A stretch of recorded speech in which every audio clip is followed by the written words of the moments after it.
ಕರ್ತನ ಪರಿಶುದ್ಧನಾಮಕ್ಕೆ ಸ್ತೋತ್ರ ಉಂಟಾಗಲಿ. ದೇವ ರೀತಿಗಳು ಒಂದು ವಾಗ್ದಾನ ಕೊಟ್ಟು ನಮ್ಮನ್ನು ಬಲಪಡಿಸುವಂಥ ಒಂದು ವಿಶೇಷವಾದ ಸಂದೇಶವನ್ನು ಅವರು ಕೊಡುವರಾಗಿದ್ದಾರೆ. ಪ್ರಕಟಣೆಯ ಗ್ರಂಥ 3ನೇ ಅಧ್ಯಾಯ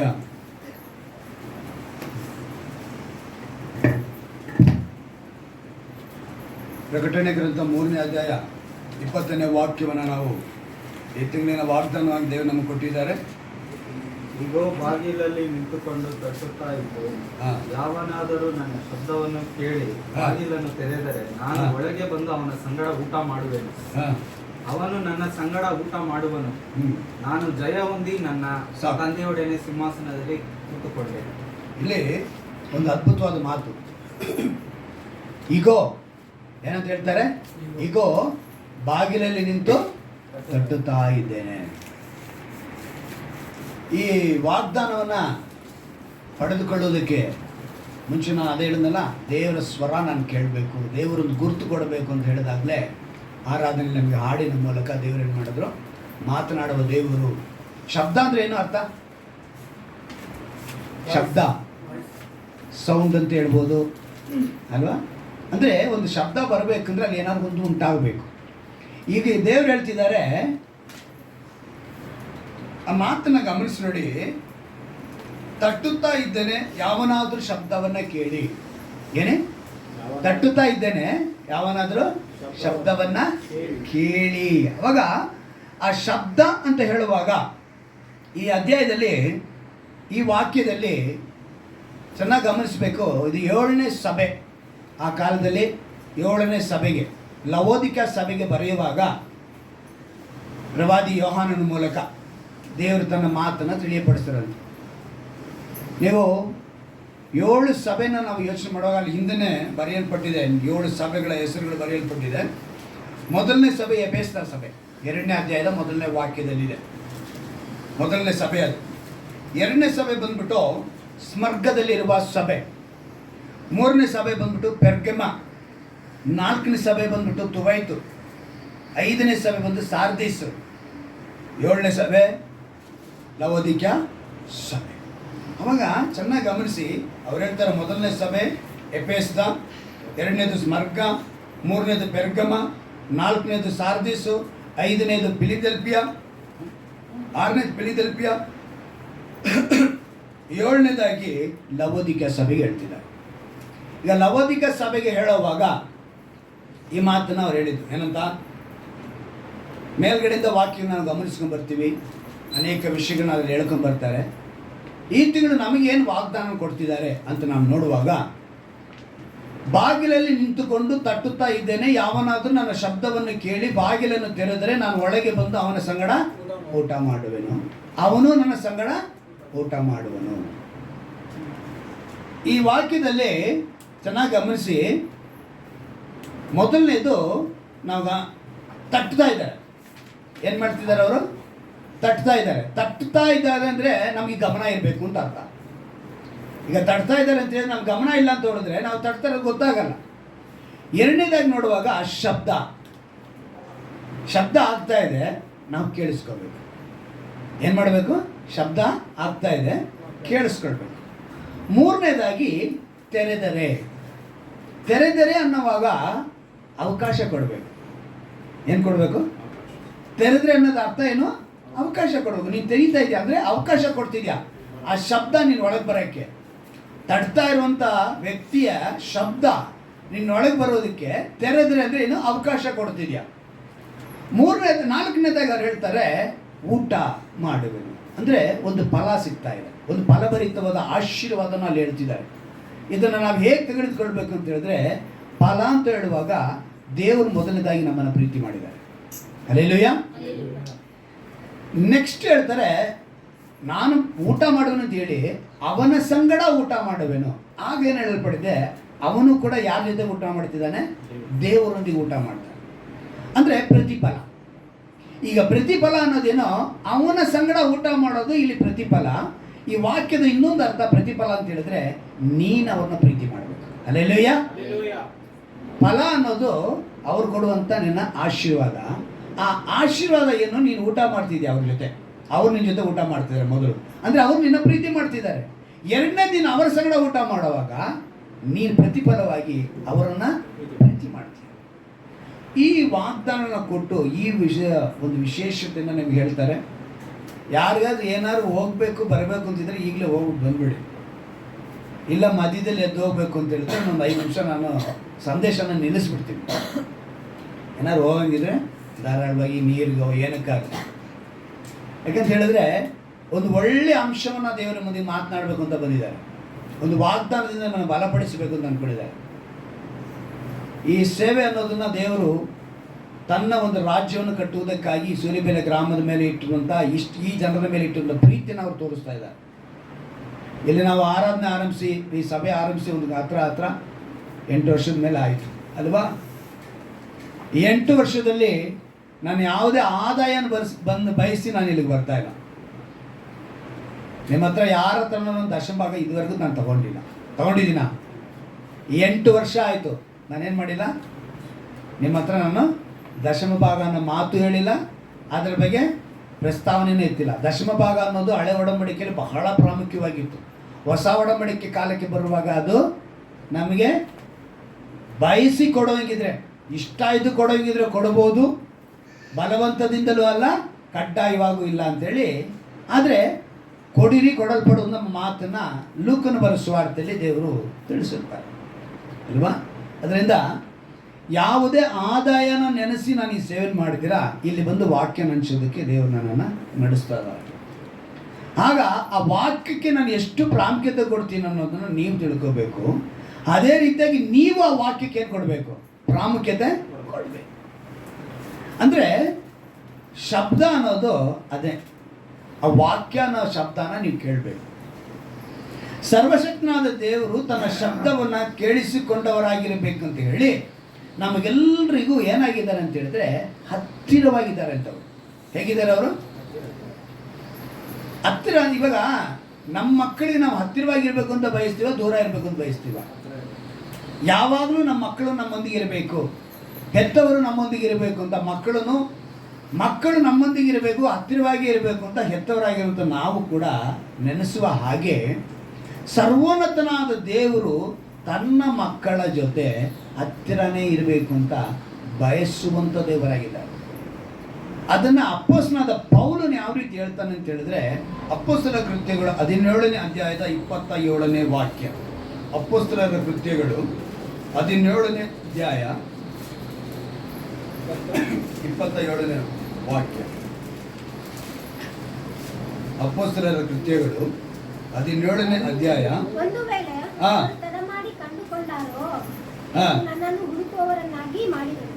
ಆತನು ನಮ್ಮಲ್ಲಿ ಒಬ್ಬೊಬ್ಬನಿಗೂ ದೂರವಾದವನಲ್ಲ, ಆತನಲ್ಲಿಯೇ ನಾವು ಜೀವಿಸುತ್ತೇವೆ. ಸಾಕು. ಇಲ್ಲಿ ಒಬ್ಬೊಬ್ಬರಿಗೂ ಅವ್ರು ಏನಾಗಿಲ್ಲಂತೆ, ದೂರವಾದವನಲ್ಲ. ಅದ್ರ ಅರ್ಥ ಏನು? ಹತ್ತಿರದಲ್ಲಿದ್ದಾರೆ ಅಂತ ಅರ್ಥ. ನಾವು ಹಾಡು ಹೇಳ್ತೀವಿ, ನನ್ನ ಹತ್ತಿರ ಇರು ಯೇಸುವೆ ಅಂತ ಹೇಳ್ಕೊಂತೀವಿ. ಆದರೆ ಅವ್ರ ಹತ್ತಿರ ಇರೋದನ್ನ ಗ್ರಹಿಸ್ತಾ ಇಲ್ಲ. ಅದಕ್ಕೇ ಅವ್ರು ಇವತ್ತು ಈ ತಿಂಗಳು ವಾಗ್ದಾನ ಮಾಡಿ ಹೇಳ್ತಾ ಇದ್ದಾರೆ, ತಟ್ತಾ ಇದ್ದೀನಿ. ತಟ್ತಾ ಇರೋದನ್ನ ಏನು ಮಾಡ್ಬೇಕು, ನೀನು ಗಮನಿಸ್ಬೇಕು. ಮೊದಲನೇದಾಗಿ ನೀನು ಗಮನಿಸಿ ಆ ಶಬ್ದವನ್ನು ಕೇಳಿಸ್ಕೊಂಡು ನೀನು ಅವಕಾಶ ಕೊಟ್ಟರೆ ಅವರು ನಿನ್ನೊಂದಿಗೆ ಊಟ ಮಾಡ್ತಾರೆ, ನೀನು ಅವರೊಂದಿಗೆ ಊಟ ಮಾಡ್ತೀವಿ. ಅಲ್ಲೆಲ್ಲೋಯ್ಯ. ಗಮನನೇ ನಮಗಿಲ್ಲ ಅಂತ ಹೇಳಿದ್ರೆ ನಾವೇನು ಮಾಡಲ್ಲ, ಶಬ್ದನ ಕೇಳಿಸ್ಕೊಳ್ಳಲ್ಲ. ಶಬ್ದನ ಕೇಳಿಸ್ಕೊಂಡಿಲ್ಲ ಅಂತ ಹೇಳಿದ್ರೆ ಅವಕಾಶ ಕೊಡಲ್ಲ. ಅವಕಾಶ ಕೊಟ್ಟಿಲ್ಲ ಅಂದರೆ ದೇವರು ನಮ್ಮೊಂದಿಗೆ ಊಟ ಮಾಡಲ್ಲ, ನಾವು ಅವರೊಂದಿಗೆ ಊಟ ಮಾಡಲ್ಲ. ಇಷ್ಟು ಅಂಶ ಇದೆ ಒಂದೇ ವಾಕ್ಯದಲ್ಲಿ.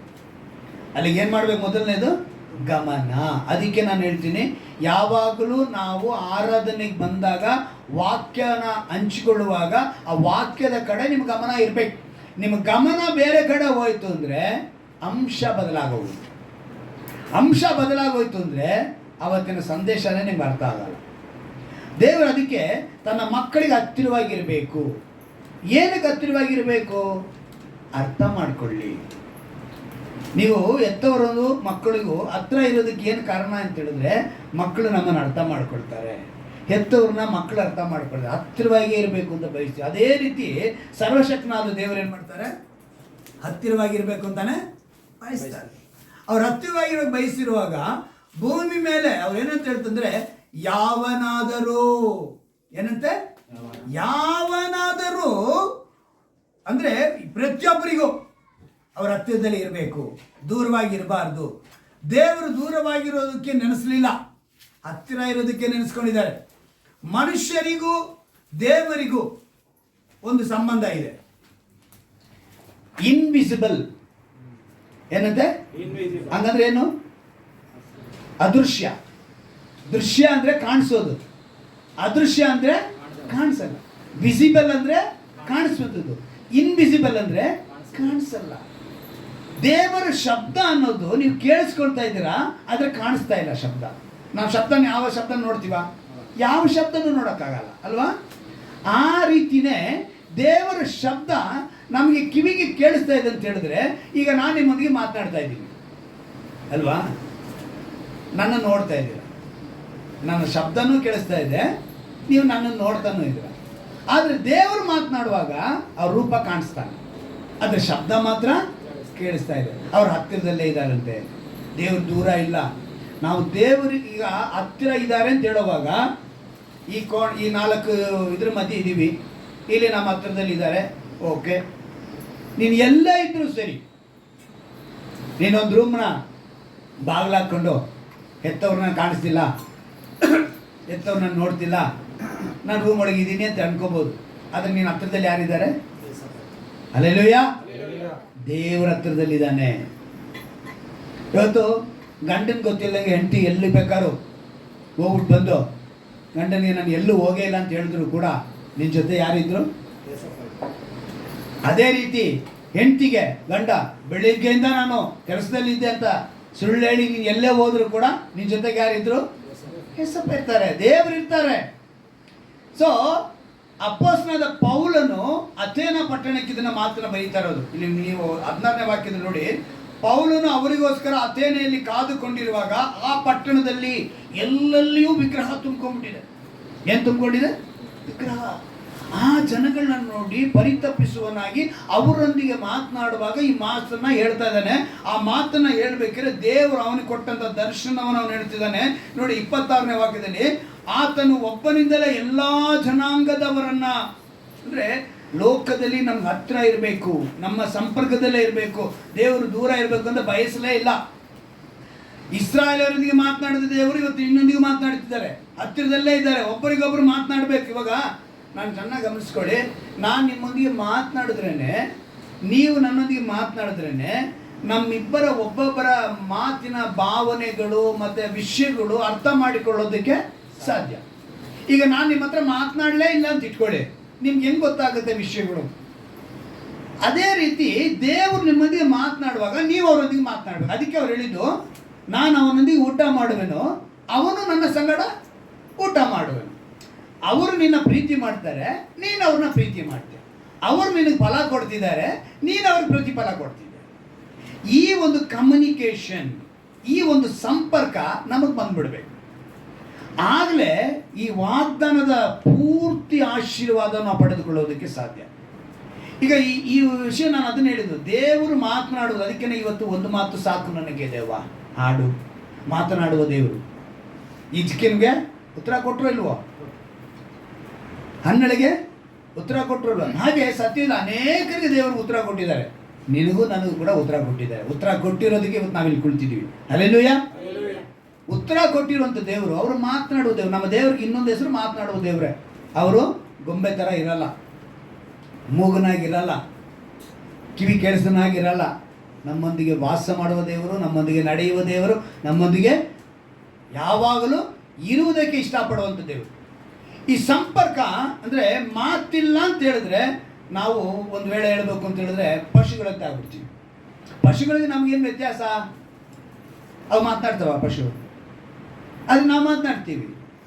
ಈಗ ದೇವರೊಂದಿಗೆ ನಾವು ಮಾತನಾಡುವವರಾಗಿರ್ಬೇಕು. ನಾವು ಮಾತಾಡಿಲ್ಲ ಅಂತ ಹೇಳಿದ್ರೆ ನಾವು ಪಶುಗಳಿಗೆ ಸಮ. ನಾ ಕೆಲವರು ಹೇಳ್ತೇನೆ, ಏನಂತೆ, ಏನು ಒಳ್ಳೆ ಮೃಗಾಡ್ದಂಗೆ ಆಡ್ತೀವಲ್ಲ ಅಂತ ಏನಕ್ಕೆ ಹೇಳ್ತೀವಿ? ಆ ಅರ್ಥ, ಅವನ ವರ್ತನೆ ಏನಾಗಿದೆ? ಮೃಗದಂತೆ. ಒಬ್ಬ ಮನುಷ್ಯನಂತೆ ಇಲ್ಲ, ಅವನ ವರ್ತನೆ ಏನಾಗೋಯ್ತು ಇವಾಗ? ಮೃಗದಂತೆ ಆಗೋಯ್ತು. ಇವತ್ತು ಸಮಾಜದಲ್ಲಿ, ಲೋಕದಲ್ಲಿ ಮೃಗದಂತೆ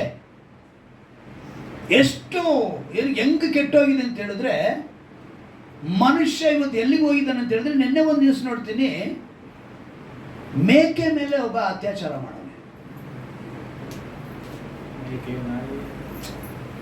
ಎಷ್ಟು ಅಂದ್ರೆ ಮನುಷ್ಯ ಇವತ್ತು ಯಾವ ರೀತಿಯಾಗಿ ದೇವರ ಶಬ್ದ ಕೇಳದಿರೋ ನಿಮಿತ್ತ ಪಾಪದಲ್ಲಿ ಬಿದ್ದು ಅದರಲ್ಲೇ ಮುಳುಗಿ ಅದರಲ್ಲೇ ಸಾಯುವಂಥ ಪರಿಸ್ಥಿತಿಯಲ್ಲಿ ಇಂಥವರಿಗೆ ರಕ್ಷಣೆ ಉಂಟಾಗಬೇಕು ಅಂತ ಹೇಳಿದ್ರೆ ನೀನು ನಾನು ದೇವರ ವಾಕ್ಯವನ್ನು ಕೇಳಿ ನಮ್ಮಿಂದ ಪ್ರಕಾಶ ಹೊರಗೆ ಬರಬೇಕು. ಅದು ಬರಬೇಕು ಅಂತ ಹೇಳಿದ್ರೆ ನೀವು ಆರಾಧನೆಗೆ ಬರಬೇಕು. ನೀವು ಆರಾಧನೆಗೆ ಬಂದರೆ ವಾಕ್ಯ ನಿಮ್ಮ ಹತ್ರ ಮಾತನಾಡ್ತಾರೆ, ದೇವರು ನಿಮ್ಮ ಹತ್ರ ಮಾತನಾಡೋದು ಕೇಳ್ಬೋದು. ನಂತರ ಅವ್ರು ನಿಮ್ಮ ಜೊತೆನೇ ವಾಸ ಮಾಡ್ತಿರ್ತಾರೆ, ನಿಮ್ಮ ಜೊತೆ ಮಾತನಾಡ್ತಿರ್ತಾರೆ. ಆವಾಗ ನೀವೇನು ಮಾಡ್ತೀರಾ, ಆ ಪ್ರಕಾಶ ನಿಮ್ಮ ಮುಖದಲ್ಲಿ ಕಾಣಿಸುತ್ತೆ, ಅಕ್ಕಪಕ್ಕದಲ್ಲಿರೋರಿಗೆ ಅದು ಗೊತ್ತಾಗುತ್ತೆ. ಅವ್ರೇನು ಮಾಡ್ತಾರೆ, ಅಪ್ಪ ದೇವರ ಮಕ್ಕಳಂದ್ರೆ ಹೀಗಿರ್ತಾರೆ, ದೇವರ ರಾಜ್ಯದ ಕೆಲಸ ಅಲ್ಲಿಂದ ಆರಂಭ ಆಗುತ್ತೆ. ಬೈಬಲ್ ಹಿಡ್ಕೊಂಡು ಏಸು ನಿನ್ನ ಪ್ರೀತಿಸ್ತಾರೆ ಅಂತ ಹೇಳೋದಕ್ಕಿಂತ ಮುಂಚೆ ನಿನ್ನ ಪ್ರೀತಿ ಅವ್ರು ಕಾಣಿಸ್ಬೇಕು, ನಿನ್ನ ಮಾತು ಅವ್ರಿಗೆ. ಅದಕ್ಕೆ ಹೇಳ್ತೀನಿ, ಮಾತು ಬಹಳ ಮುಖ್ಯ ರೀ. ಅದನ್ನು ನೀವು ನಿಮ್ಮ ಕುಟುಂಬದಲ್ಲಿ ಆರಂಭಿಸ್ಕೊಳ್ಬೇಕು. ನಿಮ್ಮ ಗಂಡನ ಹತ್ರ ಮಾತನಾಡುವಾಗ, ನಿಮ್ಮ ಹೆಂಡತಿ ಹತ್ರ ಮಾತನಾಡುವಾಗ, ನಿಮ್ಮ ಮಕ್ಕಳ ಹತ್ರ ಮಾತನಾಡುವಾಗ ಆ ನಯ ವಿನಯದ ಮಾತುಗಳು ಬರಬೇಕು ರೀ. ನಿಮ್ಮ ಮಾತುಗಳಿಂದ ಎಷ್ಟು ಆಶೀರ್ವಾದ ತುಂಬಿಕೊಳ್ಳುತ್ತೆ ಅಂತ ಹೇಳಿದ್ರೆ, ಅದೇ ರೀತಿಯಾಗಿ ಆಪೋಸಿಟ್ ಆಗಿ ವಿರುದ್ಧ ಪದ ಅಂತ ಹೇಳ್ತೀವಲ್ಲ, ಆ ಸಂತೋಷಕ್ಕೆ ವಿರುದ್ಧವಾಗಿ ಪೂರ್ತಿ ತಲೆಕೆಳಗಾಗಿರುವಂಥ ಅಸಮಾಧಾನ ನಿಮ್ಮನ್ನು ಆಳ್ವಿಕೆ ಮಾಡಬೇಕು. ಏನಿದು ಮಾತು. ಅದಕ್ಕೆ ಅವ್ರು ಹೇಳಿದ್ದು, ನಾನು ತಟ್ತಾ ಇದ್ದೀನಿ, ತೆಗೆದ್ರಿ ಅಂತ ಹೇಳಿದ್ರೆ ಒಳಗೆ ಬಂದ್ಬಿಡ್ತೀನಿ. ಎಂಥ ಒಂದು ಅದ್ಭುತವಾದ ಮಾತಲ್ವಾ. ಆ ಶಬ್ದನ ಕೇಳಿಸ್ಕೊಳ್ಬೇಕು. ದೇವರ ಶಬ್ದ ಎಂಥದ್ದು ಅಂತ ನೀವು ಕೇಳಿಸ್ಕೊಂಡ್ಬಿಟ್ರಿ ಅಂತ ಇಟ್ಕೊಳ್ಳಿ, ನಿಮ್ಮ ಆಶೀರ್ವಾದ ಎಲ್ಲೋ ಇರುತ್ತೆ. ಆದರೆ ನಾವು ಗ್ರಹಿಸ್ತಾ ಇಲ್ಲ ಇದು ದೇವರ ಶಬ್ದ. ಯಾಕಂದರೆ ಕ್ಲೀನಾಗಿ ಹೇಳಿದ್ರು, ಅಪೊಸ್ತಲನಾದ ಪೌಲನ ಮೂಲಕ ದೇವರು ಹೇಳ್ತಿದ್ದಾರೆ, ನಾನು ಯಾರಿಗೂ ದೂರವಾಗಿರೋಕ್ಕೆ ಇಷ್ಟಪಟ್ಟಿಲ್ಲ, ಎಲ್ರಿಗೂ ಹತ್ತಿರವಾಗಿದ್ದೀನಿ. ಆದರೆ ನಾವೇನು ಮಾಡ್ತಾ ಇಲ್ಲ. ಈಗ ನಾನು ಪ್ರಾಣಿ ಪಶುಗಳ ಬಗ್ಗೆ ಹೇಳಿದೆ. ಈಗ ಒಂದು ಎಕ್ಸಾಂಪಲ್ ಹೇಳ್ತೀನಿ. ಪಶುಗಳು ಕೂಡ ಇವತ್ತು ಮನುಷ್ಯನ ಶಬ್ದ ಕೇಳಿ ಇಲ್ದಿದ್ದ ಕೆಲಸ ಎಲ್ಲ ಮಾಡುತ್ತವೆ. ಥಾಯ್ಲೆಂಡಲ್ಲಿ ಮೊನ್ನೆ ಆರ್ಟಿಕಲ್ ನೋಡಿದೆ ನಾನು. ಆ ಥಾಯ್ಲೆಂಡಲ್ಲಿ ಆನೆಗಳು ಚಿತ್ರ ಬಿಡಿಸ್ತವೆ, ಡ್ರಾಯಿಂಗ್ ಮಾಡ್ತವೆ. ತಮ್ಮ ಸೊಂಡಲಿನಿಂದ ಬ್ರಷ್ ಹಿಡಿದು ಅವು ಚಿತ್ರ ಬಿಡಿಸ್ತವೆ. ಆ ಚಿತ್ರನ ಹಂಗೆ ತಗೊಂಡು ಸೇಲಿಗೆ ಇಡ್ತಾರೆ. ಎಷ್ಟು ಬೆಲೆಗೆ ತಗೊಳ್ತಿದ್ದಾರೆ ಗೊತ್ತಾ ರೀ. ಎರಡು ಕೈ ಚೆನ್ನಾಗಿರೋ ನಾವೇ ಚಿತ್ರ ಬಿಡಿಸೋದು ಕಷ್ಟ. ನಾನು ನನ್ನ ಹೈಸ್ಕೂಲ್ ಪೀರಿಯಡಲ್ಲಿ ನಮ್ಮ ಡ್ರಾಯಿಂಗ್ ಮಾಸ್ಟರು ತುಂಬ ಒಳ್ಳೆ ಮನುಷ್ಯ, ವ್ಯಕ್ತಿ, ಲಿಂಗಾಯತರು. ಹೇಗೆ ಬಿಡಿಸ್ಬೇಕು ಅಂತ ಹೇಳಿಬಿಟ್ರೆ ಫ್ರೀ ಹ್ಯಾಂಡ್ ಡ್ರಾಯಿಂಗ್ ಅಂತೇಳಿ ತೋರಿಸ್ಕೊಡೋ, ಫ್ರೀ ಹ್ಯಾಂಡ್ ಡ್ರಾಯಿಂಗ್ ಅಂತ ಹೇಳಿ ಅಷ್ಟು ಅದ್ಭುತವಾಗಿ ನಾನು ಡ್ರಾಯಿಂಗ್ನಲ್ಲಿ ನಾನು ಆವಾಗಲೂ ಇವತ್ತು ಡ್ರಾಯಿಂಗ್ ಚೆನ್ನಾಗಿ ಬಿಡಿಸೋನಾಗಿದೆ. ಆ ಒಂದು ಕಲೆ ಬರಬೇಕು ಅಂದರೆ ನಾವೇನು ಮಾಡಬೇಕು, ಸಮಯ ಕಡಿಮೆ. ಆ ಆನೆ ಆ ಮನುಷ್ಯ ಹೇಳ್ಕೊಟ್ಟಿರೋದನ್ನು ಕಲಿತು ಅದು ಚಿತ್ರ ಬಿಡಿಸ್ತಾ ಇದೆ. ಇನ್ನು ನೀವು ಸರ್ಕಸ್ ಅಂತ ಹೋದರೆ ಸೈಕಲ್ನ ತೊಡಗುತ್ತೆ ಆನೆ. ನೋಡಿದಿರ ಇಲ್ವೋ? ಎಷ್ಟು ಜನ ಸರ್ಕಸ್ ನೋಡಿದ್ದೀರಾ? ನೋಡಿದ್ದೀರಾ? ಸಿಂಹ ಹುಲಿ ಕೂಡ ಏನಾಗುತ್ತವೆ, ರಿಂಗ್ ಮಾಸ್ಟರ್ಗೆ ಕೇಳಿದ ಮಾತು ಕೇಳ್ತವೆ. ಹಾವು ಕೂಡ ಏನಾಗ್ತೈತೆ, ಹೇಳಿದ ಮಾತನ್ನ. ಎಲ್ಲ ಪ್ರಾಣಿಗಳು, ಎಲ್ಲ ಪಕ್ಷಿಗಳು ಕೂಡ ಮನುಷ್ಯನ ಮಾತಿಗೆ ವಿಧೇಯನಾಗಿ ಅವನು ಹೇಳಿದ್ನ ಮಾಡಿಕೊಡ್ತೈತೆ. ಆದರೆ ಮನುಷ್ಯನಿಗೆ ಜ್ಞಾನ ಕೊಟ್ಟಿದ್ದಾರೆ ದೇವರು. ಆ ದೇವ್ರ ಮಾತನ್ನ ಮನುಷ್ಯ ಕೇಳು ಅಂತ ಹೇಳಿದ್ರೆ, ಈಗ ನಮ್ಮ ವರ್ತನೆ ಪ್ರಾಣಿಗಳಂತೆ ಪಕ್ಷಿಗಳಂತೆ ಆಗ್ಬಿಟ್ಟೈತಾ, ಇಲ್ಲ ನಾವು ನಿಜವಾದ ಮನುಷ್ಯರೇನಂತ ಯೋಚನೆ ಮಾಡಬೇಕು. ಕೊನೆಗೆ ಅವ್ರು ಏನು ಮಾಡಿದ್ರು, ಇನ್ನೇನು ಮಾಡೋದು, ನನ್ನ ಮಕ್ಕಳ ಹತ್ರ ನಾನೇ ಹೋಗ್ಬೇಕು ಅಂತೇಳಿ ಬಂದು ತಡ್ತಾ ನಿಂತ್ಕೊಂಡಿದ್ದಾರೆ. ಎಂಥ ಪರಿಸ್ಥಿತಿ ಬಂದಿದ್ದು ನೋಡಿದ್ದಾರೆ ದೇವರಿಗೆ. ಅವರು ಬಂದು ಈಗೋ ಬಾಗಿಲಲ್ಲಿ ನಿಂತು ಇಷ್ಟು ಹೇಳ್ಬೇಕಾ ದೇವರು, ಸರ್ವಶಕ್ತನಾದ ದೇವರು. ನೋಡ್ರಿ, ಯೋಚನೆ ಮಾಡಿ ನೋಡಿ. ಸಾಧನೆ ಮಾಡಬೇಕು ಅಂತ ಹೇಳಿದ್ರೆ ಮನುಷ್ಯ ಇವತ್ತು ತನ್ನ ಯೌವನ ಪ್ರಾಯದಿಂದ ಹಿಡಿದು ಕಷ್ಟಪಟ್ಟು ಮೇಲಕ್ಕೆ ಬಂದು ಎಷ್ಟೋ ಕೆಲಸಗಳನ್ನ ಅಭ್ಯಾಸ ಮಾಡಿ ಅವನು ವಿದ್ಯೆನಲ್ಲಾಗ್ಬೋದು ಅಥವಾ ಸ್ಪೋರ್ಟ್ಸ್ನಲ್ಲಿ ಆಗ್ಬೋದು, ಯಾವುದಕ್ಕೂ ಏನು ಮಾಡಬೇಕು, ಅವನು ಅಭ್ಯಾಸ ಮಾಡಿ ಅವನು ಒಂದು ಉತ್ತಮವಾದ ಸ್ಥಾನನ ಪಡೆಯೋದಕ್ಕೆ ಅವನಿಗೆ ತುಂಬ ಕಷ್ಟಪಟ್ಟು ಪ್ರಯತ್ನ ಮಾಡಿ ಬರ್ತಾನೆ. ಅವನು ಕೊನೆಗೆ ಅವನು ಅಬ್ದುಲ್ ಕಲಾಂಗೆ ಹೆಸರು ಬಂದಾಗ ಅವ್ರು ಎಷ್ಟು ವಯಸ್ಸಿನಲ್ಲಿದ್ದರು, ಅವ್ರು ಏನು ಇಟ್ಟರು ಅಂತೇಳಿ ನಾವು ಯೋಚನೆ ಮಾಡೋದು ತುಂಬ ಕಷ್ಟ. 6 ಜೊತೆ ಬಟ್ಟೆ ಇಟ್ಟಿದ್ರು. ಎಷ್ಟು ಇಟ್ಟಿದ್ರು ರೇ? ಅವ್ರ ಹತ್ರ ಬೇರೆ ಬುಕ್ಸ್ ಬಿಟ್ಟರೆ 6 ಜೊತೆ ಬಟ್ಟೆ ಬಿಟ್ಟರೆ ಬೇರೆ ಏನು ಇರಲಿಲ್ಲ. ಬ್ಯಾಂಕ್ ಬ್ಯಾಲೆನ್ಸ್ ಕೂಡ ಇರಲಿಲ್ಲ. ತಮಿಳ್ನಾಡಲ್ಲಿ ಕಾಮರಾಜರು ಅಂತ 150 ರೂಪಾಯಿ ಇಟ್ಟಿದ್ರಂತೆ. ಎಷ್ಟು ಇಟ್ಟಿದ್ರು ಬ್ಯಾಂಕ್ ಬ್ಯಾಲೆನ್ಸ್? ಅಂಥವ್ರು ಇದ್ರಿ.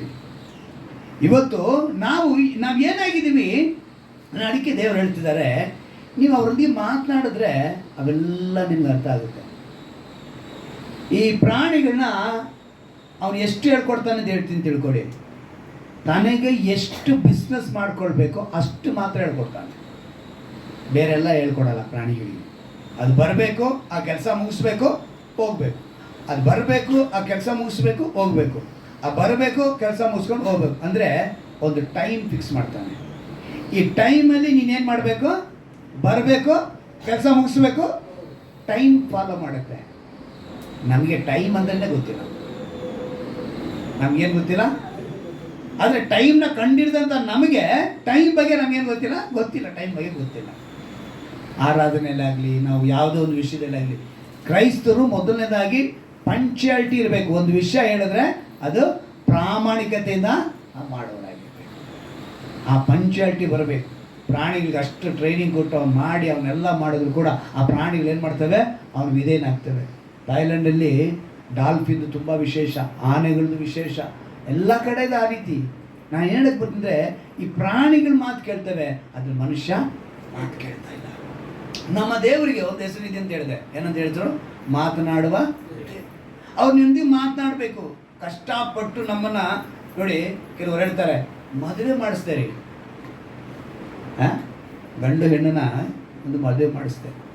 2 ವ್ಯಕ್ತಿಗಳನ್ನ ನಾವು ಒಂದು ಮಾಡಿದ್ವಿ, ಆದರೆ ಆ 2 ವ್ಯಕ್ತಿಗಳ ಮನಸ್ಸನ್ನು ಒಂದು ಮಾಡೋಕ್ಕೆ ನಮ್ಮ ಕೈಯಲ್ಲಿ ಆಗಲಿಲ್ಲ.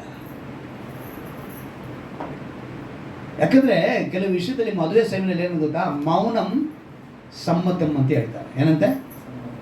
ಮೌನವಾಗಿದ್ದರೆ ಈಗ ಆ ರೀತಿ ಇಲ್ಲಿ ಯಾರನ್ನ ಇದ್ದೀರಾ ಅಂತ ಹೇಳಿದ್ರೆ ಯಾರು ಇಲ್ಲ. ಯಾಕಂದರೆ ದೀಪ ಒಬ್ಳು ಹೇಳ್ಬೋದು, ಯಾಕಂದ್ರೆ ಅವಳಿಗೆ ನೋಡೋಕೆ ಹೋಗಿದಾಗ ಅವ್ರು ಏನು ಹೇಳಿದ್ರು ಗೊತ್ತಿಲ್ಲ. ಮಿಕ್ದವರೆಲ್ಲ ಲವ್ ಮ್ಯಾರೇಜ್ ಅಲ್ವಾ? ಅಲ್ಲಿ ಸಮ್ಮತಿ ಕೇಳಲಿಲ್ಲ. ಆದರೆ ದೀಪಕ್ಕೆ ಏನು ಕೇಳಿದ್ರು ಗೊತ್ತಿಲ್ಲ. ಇವತ್ತಂಗ ಅಯ್ಯೋ ಅವತ್ತು ಸುಮ್ಮನೆ ಇದ್ದದ್ದು ಇವತ್ತು ಎಣಗ್ತಾ ಇದ್ದೀನಿ ಅಂತ ಹೇಳ್ತಿದ್ದಾಳೆ. ಏನಕ್ಕೆ ಹೇಳಕ್ಕೆ ಬರ್ತೀನಂದರೆ, ನಮ್ಮ ಹತ್ರ ಈಗ ನಮ್ಗೆ ಇಷ್ಟ ಇಲ್ಲದಿರೋ ಹತ್ರ ಬಸ್ಸಲ್ಲಿ ಪ್ರಯಾಣ ಮಾಡ್ತಿದ್ದೀನಿ ಅಂತ ಇಟ್ಕೊಳ್ಳೋಣಪ್ಪ. ಪಕ್ಕದಲ್ಲಿ ಕೂತ್ಕೊಳ್ತೀವ, ಇಷ್ಟ ಇಲ್ಲದೆ ಅಂದರೆ ಟ್ರೈನಲ್ಲಿ ಕೂತ್ಕೊಳ್ತೀವ. ನಮ್ಗೆ ಇಷ್ಟ ಇಲ್ಲದ್ರ ಜೊತೆ ನಾವು ಕುಳಿತುಕೊಳ್ಳೋದೇ ಇಲ್ಲ. ಆದರೆ ದೇವ್ರು ಹೇಳ್ತಿದ್ದಾರೆ, ನಿನ್ಗೆ ಹತ್ರ ಇದ್ದೀನಿ ಅಂತಿದ್ದಾರೆ. ಅಲ್ಲಿಗೆ ನೀನು ಅವ್ರಿಗೆ ಏನಾಗಿದೆ ಅಂತ ಅರ್ಥ. ನೀನು ಅಷ್ಟೊಂದು ಒಳ್ಳೆಯವನ, ನೀನು ಅಷ್ಟೊಂದು ಒಳ್ಳೆಯವಳ.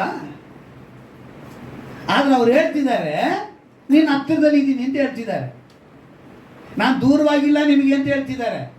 ಆದರೆ ನಾವೇನು ಮಾಡ್ತೀರಾ, ಆ ಶಬ್ದನ ಗ್ರಹಿಸ್ತಾ ಇಲ್ಲ. ದೇವರು ಮಾತಾಡ್ತಾ ಇದ್ದಾರೆ ನೋಡಿ. ಅಸಡ್ಡೆ ಮಾಡ್ತೀವಂತೆ ನಾವು. ಅದನ್ನು ಕೂಡ ಅವರು ರೋಮಪಟ್ಟಣಕ್ಕೆ ಅಪೊಸ್ತಲನಾದ ಪೌಲನು ಬರೆಯುವಾಗ ಅದನ್ನು ಹೇಳಿಸ್ತಾರೆ. ರೋಮಪುರದ ಪತ್ರಿಕೆಯಲ್ಲಿ 2ನೇ ಅಧ್ಯಾಯ, ರೋಮಪುರದವರಿಗೆ 2ನೇ ಅಧ್ಯಾಯ 4ನೇ ವಾಕ್ಯ. ಆತನ ಅಪಾರವಾದ ದಯ, ಸಹನ, ದೀರ್ಘ ಶಾಂತಿಗಳನ್ನು ಅಸಡ್ಡೆ ಮಾಡುತ್ತೀಯಾ? ಏನಂತೆ? ಯಾವುದನ್ನು ನೀವು ಅಸಡ್ಡೆ ಮಾಡ್ತಾ ಇದ್ದೀರಾ? ಎಷ್ಟು ಚೆನ್ನಾಗಿ ಹೇಳ್ತಿದ್ದಾರೆ ನೋಡಿ. ಸಹನ ಏನಂತೆ? ಇದು ಬಹಳ ಎಷ್ಟಂತ ಸಹಿಸ್ಕೊಳ್ಳಿ ನಾನು. ನಮ್ಮ ಯಜಮಾನಿಗೆ ಹೇಳಿದ ಮಾತು ನನಗೆ ಏನಂತೆ, ಎಷ್ಟಂತ ಸಹಿಸ್ಕೊಳ್ಳಿ. ಗಂಡ ಹೇಳಿದ ಮಾತಿಗೆ ಹೆಂಡತಿ ಹೇಳ್ತಾಳೆ, ಹೆಂಡತಿ ಹೇಳಿದ ಮಾತಿಗೆ ಗಂಡ ಹೇಳ್ತಾನೆ. ಎಷ್ಟಂತ ಸಹಿಸ್ಕೊಳ್ಳೋದು, ಸಹನೇನೆ ನಮಗೆ ಕಳ್ಕೊಳ್ತೀವಿ. ಆದರೆ ಇಲ್ಲಿ ದೇವರು ಹೇಳ್ತಿದ್ದಾರೆ ಸಹನ ಮತ್ತೆ ದೀರ್ಘ ಶಾಂತಿ. ಅಲ್ಲಿಗೆ ಅರ್ಥ ಏನು? ಕೋಪನೇ ಮಾಡ್ಕೊತಾ ಇಲ್ಲ ಅಂತ ಅರ್ಥ. ದೀರ್ಘ ಶಾಂತಿ ಅಂದರೆ ತುಂಬ ಲೆಂತಾಗಿ ಹೋಗ್ತಾನೆ ಇದೆ, ಸಮಾಧಾನವಾಗಿ ಹೋಗ್ತಾನೇ ಇದ್ದಾರೆ. ಇವತ್ತು ನೀನು ನಾನು ಬದುಕಿದ್ದೀವಿ ಅಂತ ಹೇಳಿದ್ರೆ ಆ ದೀರ್ಘ ಶಾಂತ ಗುಣವು ದೇವರಿಗೆ ಇರೋದ್ರಿಂದ ನಾವು ಉಳಿದಿದ್ದೀವಿ. ಅವ್ರಿಗೇನಾದ್ರು ಕೋಪ ಬಂದು, ಇವತ್ತು ನೀವು ಕೋಪ ಮಾಡ್ಕೊಳ್ತೀವಲ್ಲ ಮಕ್ಕಳ ಮೇಲೋ, ಹೆಂಡತಿ ಮೇಲೋ, ಗಂಡನ ಮೇಲೋ, ಸಮಾಜದ ಮೇಲೋ, ಅಕ್ಕಪಕ್ಕದವ್ರ ಮೇಲೋ ನಾವು ಮಾಡಿಕೊಳ್ಳುವಂಥ ಕೋಪ ಏನಾಗುತ್ತೆ? ನಷ್ಟ, ನಾಶ, ನಮ್ಮ ಪರಿಸ್ಥಿತಿ ಬದಲಾಗೋಗುತ್ತೆ. ದೇವರ ಆ ರೀತಿ ನೋಡಲಿಲ್ಲ ಯಾವತ್ತು ನಮ್ಮನ್ನು ಇನ್ನೂ ಇಷ್ಟಪಡ್ತಾ ಇದ್ದಾರೆ, ಹತ್ತಿರದಲ್ಲೇ ಇದ್ದಾರೆ. ನೋಡಿ, ದೇವರು ಈಗ ನೀವು ಯೋಚನೆ ಮಾಡಬೇಕು, ನಮ್ಮೊಂದಿಗೆ ಮಾತ್ರ ದೇವ್ರ ಮಕ್ಕಳೊಂದಿಗೆ. ಯಾಕೆ ಈ ವಾಕ್ಯ ಚೆನ್ನಾಗಿ ಗಮನಿಸ್ಬೇಕು ನೀವು. ಅದನ್ನೇನು ಹೇಳ್ತಾರೆ ನೋಡಿ, 4ನೇ ವಾಕ್ಯದಲ್ಲಿ, ದೀರ್ಘ ಶಾಂತಿಗಳನ್ನು ಅಸಡ್ಡೆ ಮಾಡುತ್ತೀಯಾ, ಮನಸ್ಸನ್ನು ಬೇರೆ ಮಾಡಿಕೊಳ್ಳುವುದಕ್ಕೆ ದೇವರ ಉಪಕಾರವು ನಿನ್ನನ್ನು ಪ್ರೇರಿಸುತ್ತಾ ಇದೆಂಬುದು ನಿನಗೆ ಗೊತ್ತಿಲ್ಲವೋ? ನೀನು ಅವರೊಂದಿಗೆ ಮಾತನಾಡಬೇಕು ಅಂತ ಅವರು ಮಾಡಿರೋ ಉಪಕಾರನೇ ನಿನಗೆ ಪ್ರೇರೇಪಿಸ್ತಾ ಇದೆ. ಅದು ನಾನೇನು ಮಾಡ್ತಾ ಇಲ್ಲ, ಅಸಡ್ಡೆ ಮಾಡ್ತಾ ಇದ್ದೀನಿ. ದೇವರು ಮಾಡಿದ ಇಷ್ಟು ಒಳ್ಳೇದಿದೆ, ಆದರೆ ಒಳ್ಳೇದನ್ನು ಬಿಟ್ಬಿಡ್ತೀನಿ. ನಾನೇನು ಯೋಚನೆ ಮಾಡ್ತೀನಿ? ಆಗದೆ ಇರೋದನ್ನ, ಇಲ್ಲದೇ ಇರೋದನ್ನ, ಬೇಕಾಗಿರೋದು ನಾವು ಯೋಚನೆ ಮಾಡ್ತೀವಿ. ಇದಕ್ಕೆ ಇವತ್ತು ಎಚ್ಚರಿಕೆ ಪಡಿಸಿ ಹೇಳ್ತಿದ್ದಾರೆ, ನಾನು ನಿಮ್ಮ ಹತ್ತದಲ್ಲೇ ಇದ್ದೀನಿ. ಅಂದರೆ ದೇವರ ಶಬ್ದ, ಸ್ವರ ಮಾತನಾಡುವಾಗ ಅಂತ ಹೇಳುವಾಗ ನಾನು ಮಾತನಾಡ್ದಂಗಿರಲ್ಲ, ಡೈರೆಕ್ಟಾಗಿ ಬೇರೆ ರೂಪ ಇದೆ, ಬೇರೆ ವಿಧಾನ ಇದೆ. ಯಾಕಂತ ಹೇಳಿದ್ರೆ ಇವತ್ತು ನಾವು ಅದನ್ನೆಲ್ಲ ತಿಳ್ಕೊಂಡ್ರೆ ನಮಗೆ ಒಂದು, ಈಗ ಗಂಡ ಹೆಂಡತಿ ಒಬ್ಬರು ನಿಂತ್ಕೊಂಡಿದ್ದಾರೆ ಅಂತ ಇಟ್ಕೊಳ್ಳೋಣ.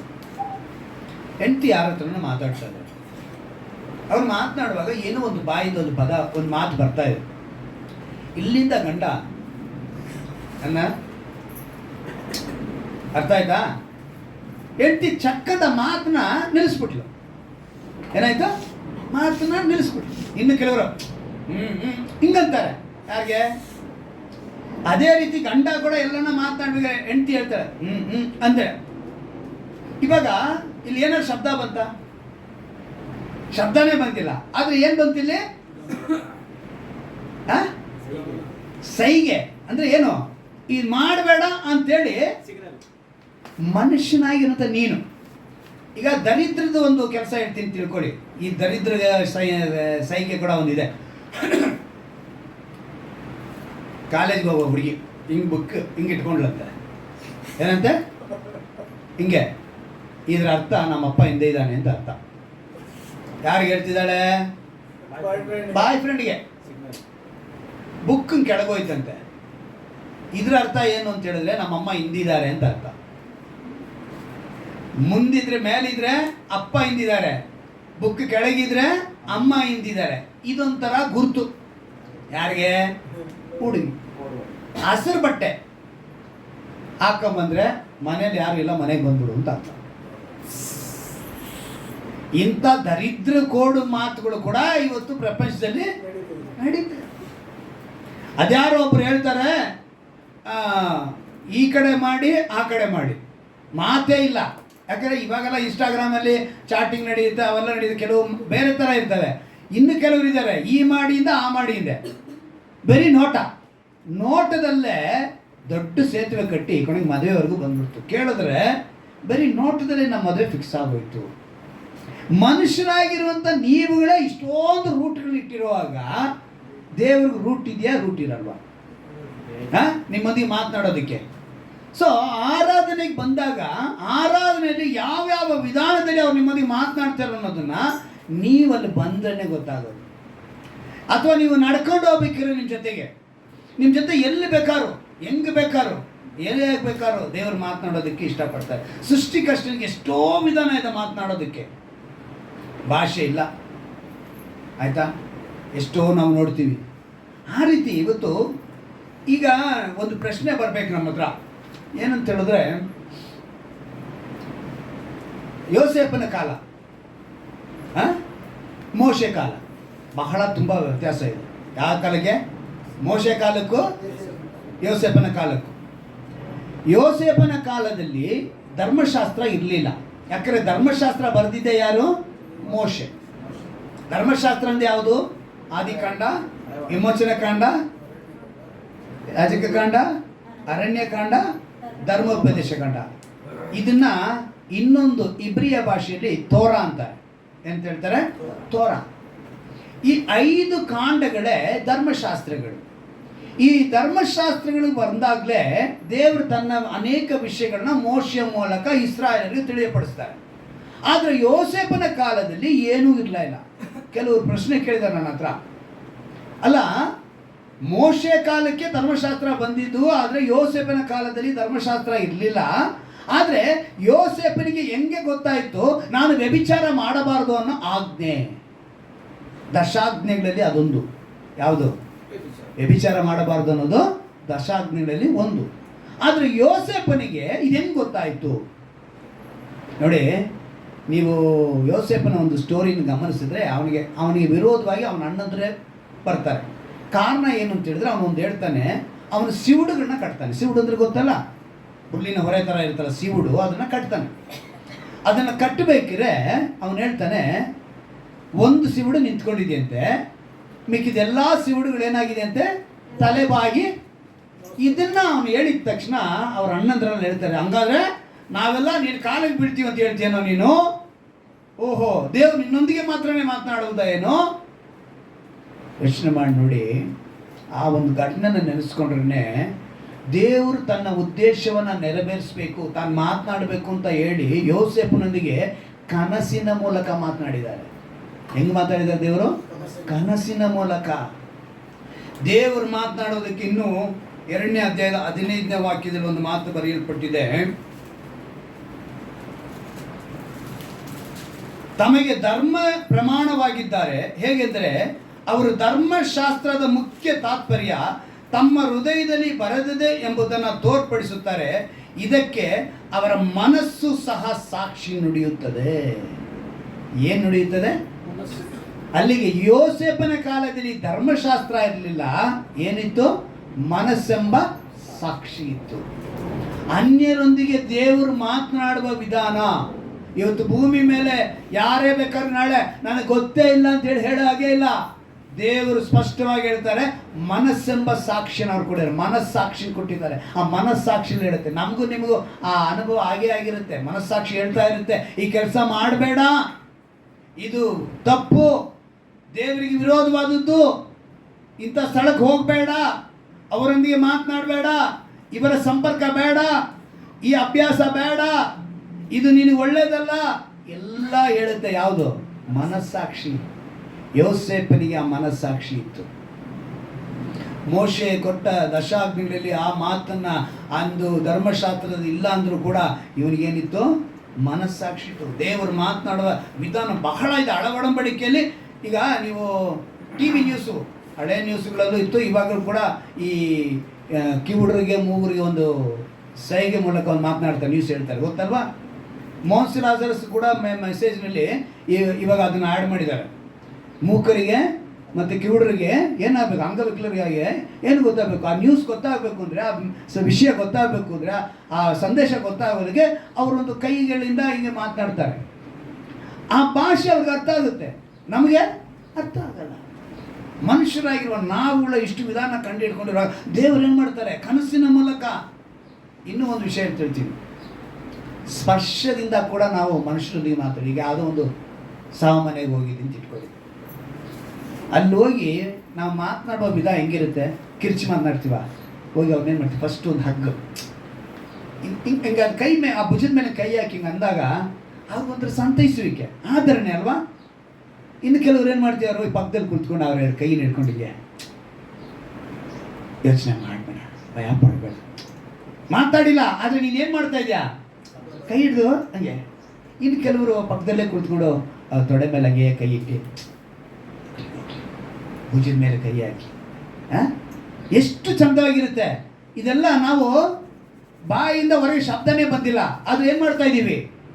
ಅವರೊಂದಿಗೆ ಆ ಸಮಾಧಾನ, ಆ ಸಂತೈಸುವಿಕೆನ ಹಂಚ್ಕೊಳ್ತಾ ಇದ್ದೀವಿ.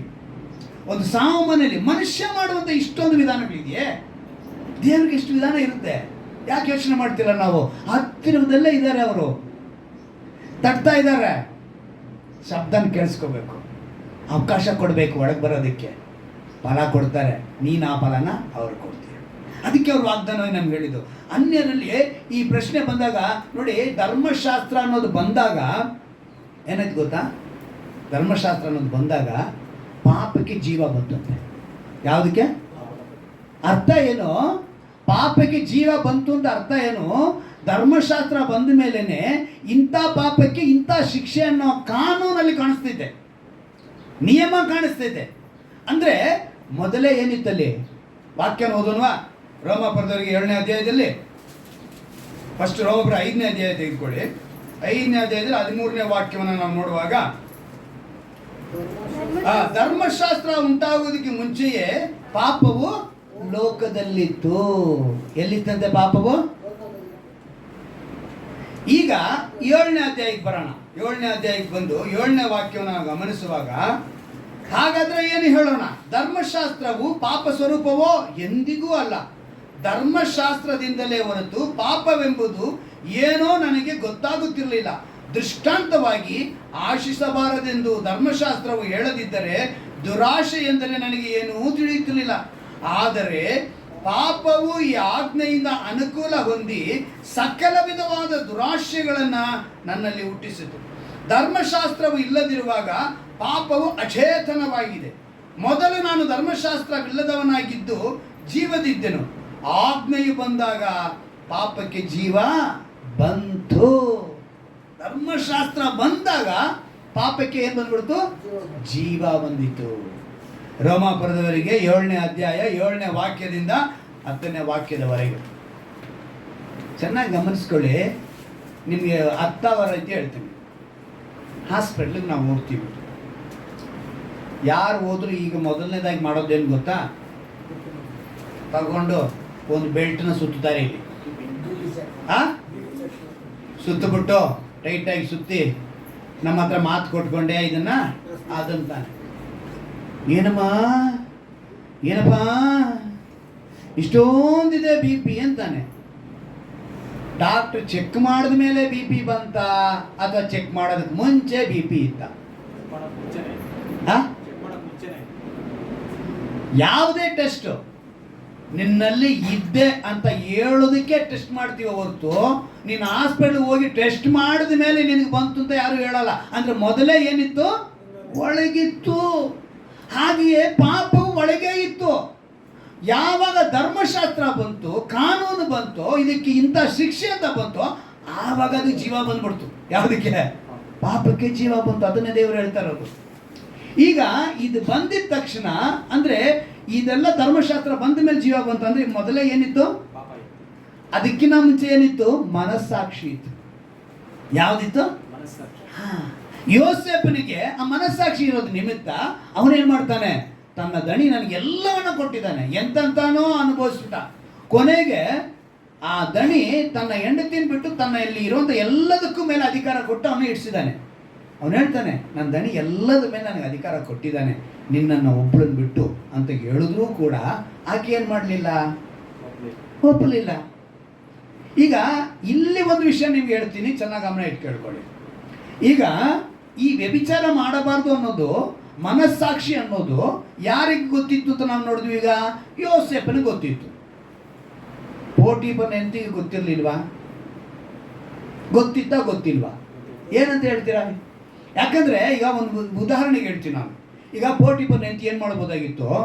ತನ್ನ ಪತಿ ಬಂದಿದ ತಕ್ಷಣ, ನೋಡ್ರಿ ಸ್ವಾಮಿ, ನನಗೆ ತುಂಬ ಬೇಸರ ಆಗಿಬಿಟ್ಟಿದೆ ನಿಮ್ಮ ಜೊತೆ ಲೈಫ್ ಮಾಡೋದಕ್ಕೆ, ಯಾಕೋ ನೀವು ನಮ್ಗೆ ಸೆಟ್ ಆಗ್ತಿಲ್ಲ, ಸೊ ನಿಮ್ಮನ್ನು ನಾವು ಬಿಟ್ಟು, ಈ ಹುಡುಗ ಚೆನ್ನಾಗಿದ್ದಾನೆ, ಇವನ್ನ ನಾವು ಮದುವೆ ಮಾಡ್ಕೊಳ್ತೀವೋ ಏನೋ ಒಂದು ಹೇಳ್ಬೋದಾಗಿತ್ತ ಇಲ್ವಾ? ಯಾಕೆ ಹೇಳಲಿಲ್ಲ? ಮನಸ್ಸಾಕ್ಷಿ ಏನಿದೆ? ಮನಸ್ಸಾಕ್ಷಿ ಏನು ಮಾಡ್ತಿದೆ? ನನ್ನ ಗಂಡನ ಹತ್ರ ಹಿಂಗೆ ಹೇಳಿದ್ರೆ ನಮ್ಮನ್ನ ಬಿಟ್ಟಾನ, ನಮ್ಮ ಯಜಮಾನ ನಮ್ಮನ್ನ ಬಿಟ್ಟಾನ ಅಂತ ಹೇಳಿ ಏನು ಮಾಡಲ್ಲ ಆಕೆಗೂ ಏನಿತ್ತು? ಮನಸ್ಸಾಕ್ಷಿ ಇತ್ತು. ಮನಸ್ಸಾಕ್ಷಿ ಇದ್ದ ನಿಮಿತ್ತ ದೂರನ ಇವನ ಮೇಲೆ ಹಾಕ್ತಾಳೆ. ಏನಂತ? ತಪ್ಪನ ಯಾರ ಮೇಲೆ ಹಾಕ್ತಾಳೆ? ಯೋಸೇಫನ ಮೇಲೆ ಹಾಕ್ತಾಳೆ. ನೀನು ಇಬ್ರಿಯನ್ನ ತಗೊಂಬಂದು ಇಲ್ಲಿ ಇಡಬೇಡ ಅಂತ ಹೇಳಿದ್ರು ಕೂಡ ನೀನು ಇಟ್ಟೆ. ಅವನ ಕೊನೆಗೆ ಏನು ಮಾಡ್ದ ನೋಡ್ದ? ನಿನ್ನ ಒಂದು ಸ್ವತ್ತಿನ ಮೇಲೆ ಆಸೆ ಪಟ್ಟು ನನ್ನ ಮೇಲೆ ಪ್ರಯತ್ನ ಮಾಡಿದ. ನಾನು ಅವನ ಹಿಡ್ಕೊಳಕ್ ಹೋದೆ, ತನ್ನ ಬಟ್ಟೆನ ನನ್ನ ಕೈಯಲ್ಲೇ ಬಿಟ್ಟು ಹೋದ ಅಂತೇಳಿ ಇವನ ಮೇಲೆ ಹೇಳೋದಕ್ಕೆ ಕಾರಣ ಏನು? ಮನಸ್ಸಾಕ್ಷಿ. ಅಲ್ಲಿಗೆ ಧರ್ಮಶಾಸ್ತ್ರ ಇಲ್ಲದಕ್ಕೆ ಮುಂಚೆಯೇ ಮನಸ್ಸಾಕ್ಷಿ ಇತ್ತು. ಅಂದ್ರೆ ದೇವರು ಮಾತನಾಡ್ತಿದ್ದಾರೆ. ಯೋಸೇಫನೊಂದಿಗೆ ದೇವರು ಹೆಂಗ್ ಮಾತನಾಡಿದ್ದಾರೆ? ಕನಸಿನ ಮೂಲಕ. ಕನಸಿನ ಮೂಲಕ ಅಂದರೆ ನೀವು ಹೇಳ್ತೀನಲ್ಲ, ಯೋಬ ಹೆಂಗೆ ಹೇಳ್ತಾನೆ, ಯೋಬನ ಇದನ್ನು ಕುರಿತು ಏನು ಹೇಳ್ತಾನೆ ಅಂದರೆ, ಯೋಬನ ಬರೆದ ಪತ್ರಿಕೆ 4ನೇ ಅಧ್ಯಾಯ, ಯೋಬನ ಬರೆದ ಪತ್ರಿಕೆ 4ನೇ ಅಧ್ಯಾಯ 12ನೇ ವಾಕ್ಯವನ್ನು ಗಮನಿಸುವಾಗ, ಯೋಬನ ಬರೆದ ಪತ್ರಿಕೆ 4ನೇ ಅಧ್ಯಾಯ, ಒಂದು ಸಂಗತಿ ನನಗೆ ರಹಸ್ಯವಾಗಿ ತಿಳಿಯ ಬಂತು, ಅದು ಗುಸುಗುಸಿನ ಸದ್ದಾಗಿ ನನ್ನ ಕಿವಿಗೆ ಬಿತ್ತು, ಮನುಷ್ಯರಿಗೆ ಗಾಢ ನಿದ್ರೆ ಹತ್ತುವ ಸಮಯದಲ್ಲಿ. ಏನಂತೆ? ಗಾಢ ನಿದ್ರೆಗೆ ನಾವು ಇನ್ನೊಂದು ಪದ ಉಪಯೋಗಿಸ್ಬೋದು, ಅನ್ಕಾನ್ಶಿಯಸ್ ಅಂತ ಹೇಳ್ಬೋದು. ಏನಂತ ಹೇಳ್ಬೋದು? ನಮ್ಮ ಭಾಷೆಯಲ್ಲಿ ಹೇಳಿದ್ರೆ ಪ್ರಜ್ಞೆ. ಗಾಢ ನಿದ್ರೆ ಅನ್ನೋದೇನು? ಪ್ರಜ್ಞೆ ಇಲ್ದರಿಗೆ, ಮೈ ಮರೆತು ನಾವು ನಿದ್ದೆ ಮಾಡ್ತಾ ಇರುವಂತೆ ಸಮಯದಲ್ಲಿ ಕೂಡ ಬಟ್ಟೆ ನಮ್ಮ ಮೇಲೆ ಸೊಳ್ಳೆ ಕಚ್ಚಿದಾಗ ಈ ಆಟೋಮೆಟಿಕ್ ಆಗಿ ಕೈ ಹೋಗಿ ಏನು ಮಾಡ್ತಿರ್ತಿದೆ, ಸೊಳ್ಳೆ ಕಚ್ಕೊಂಡು ಬಿಟ್ಬಿಡ್ತೈತಾ? ಇರುವೆ ಕಚ್ಚಿದ್ರೆ ಬಿಟ್ಬಿಡುತ್ತೆ. ಆದರೆ ಗಾಢ ನಿದ್ರೆಯಲ್ಲಿ ಇರ್ತೀವಿ. ಬೆಳಿಗ್ಗೆ ಎದ್ದು ಸೊಳ್ಳೆ ಕಚ್ಚಿದೆ, ಹೊಡೆದಂಗೆ ಐತೆ, ಯಾವಾಗ ಕಚ್ಚಿತು? ನಮ್ಮನ್ನು ನಾವು ಏನು ಮಾಡ್ಕೊತೀವಿ? ಪ್ರಶ್ನೆ ಮಾಡ್ಕೊತೀವಿ. ಅಂದರೆ ನಮ್ಮ ಶರೀರ ಆಟೋಮೆಟಿಕ್ ಆಗಿ ಕೆಲಸ ಮಾಡುತ್ತೆ. ರಾತ್ರಿಯ ವೇಳೆಯಲ್ಲಿ ನಮಗೆ ಗಾಢ ನಿದ್ರೆ. ಆದಾಮನ್ನ ಉಂಟು ಮಾಡಿದಾಗ ಅವನ ಗಾಢ ನಿದ್ರೆ, ಫಸ್ಟ್ ಆಪರೇಷನ್ ಅಲ್ಲೇ ನಡೆದಿದ್ದು. ನಮ್ಮ ಡಾಕ್ಟ್ರು ಯಾರು? ಏಸಪ್ಪ ಡಾಕ್ಟ್ರು ಆಪರೇಷನ್ ಮಾಡ್ತಾರೆ. ಆಪರೇಷನ್ ಮಾಡಿ ಅಲ್ಲಿಂದ ಅವನು ತೆಗೆದು ಅವ್ರು ಇನ್ನೊಂದನ್ನು ಇಡಿಸಿ ಮತ್ತೆ ಇವತ್ತು ಏನೇನೋ ಮಾಡ್ತೇನೆ, ರೋಗ ಮಾಡ್ತೀನಿ, ಅದನ್ನು ಮಾಡ್ತೀನಿ, ಅವ್ರು ಆಗಲೇ ಎಲ್ಲ ಮಾಡಿಬಿಟ್ರು. ಅದನ್ನು ಮಾಡಿ ಜೀವ ಕೊಟ್ಟರು. ಜೀವಂತವಾಗಿ ಇವತ್ತು ಇಷ್ಟು ಕೋಟ್ಯಾನ್ 800 ಕೋಟಿ ಅಂತಾರೆ, 830 840 ಕೋಟಿ ಇದೀವಂತೆ ಪ್ರಪಂಚ ಪೂರ್ತಿ. ಆಯಿತಾ? ಇಷ್ಟು ಜನಗಳು ಉಂಟಾಗಿದ್ದೀವಿ. ಮನುಷ್ಯ ಇನ್ನೂ ರೋಗ ಕಂಡು ಹಿಡ್ಕೊಂಡು ಅದಕ್ಕೆ ಒಂದೊಂದಕ್ಕೆ ಹೇಳ್ತಿದ್ದಾನೆ ಅಂದ್ಕೊಳ್ಳಿ, ವಿಚಿತ್ರವಾಗಿ ಅವೇ ರೋಗಗಳು. ಆಯ್ತಾ?